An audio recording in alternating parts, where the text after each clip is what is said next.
नाशिक मध्ये गंगापूर धरण हे खरं तर मातीचं धरण आहे. गेल्या 2 ते 3 दिवसापासून मुसळधार पाऊस सुरू झाल्याने आपण जे गंगापूर धरणातूनच या धरणातूनच पाण्याचा विसर्ग हा रामकुंड परिसरामध्ये सोडला जातो आणि याच धरणातून जायकवाडीला देखील पाणी सोडलं जातं आणि मी सध्या या गंगापूर धरणातच आहे आणि संपूर्ण परिस्थितीचा आढावा मी तुम्हाला या ठिकाणी देणार आहे. 1 जून पासून तर आतापर्यंत पावसाची जी नोंद झालेली आहे ते 981 मिलीमीटर पावसाची नोंद झालेली आहे आणि आज सकाळपासून टप्प्याटप्प्याने या ठिकाणी पावसाचा विसर्ग सोडण्यात आलेला आहे.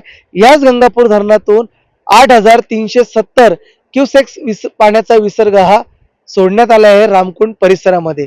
याच गंगापूर धरणातून या गंगापूर धरणाच्या पाणलोट क्षेत्रामधूनच पाण्याचा विसर्ग हा थेट रामकुंड परिसरामध्ये सोडला जातो.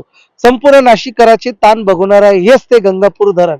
या ठिकाणी 96% परवा हे धरण भरलं होतं, आता ते 86.40% झालेलं आहे आणि आता सध्या मी त्याच परिसरामध्ये संपूर्ण आपल्याला माहिती आता आपल्याला मी दिलेलीच आहे. आपण जर बघू तर हेच ते मातीचं धरण, हेच गंगापूर धरण. आपण जर या दृश्याच्या माध्यम बघितलं तर लांबच लांब याची रुंदी देखील आहे आणि आपण वेळोवेळी तुम्हाला अपडेट देत राहणार आपल्या नाशिकच्या माध्यमातून.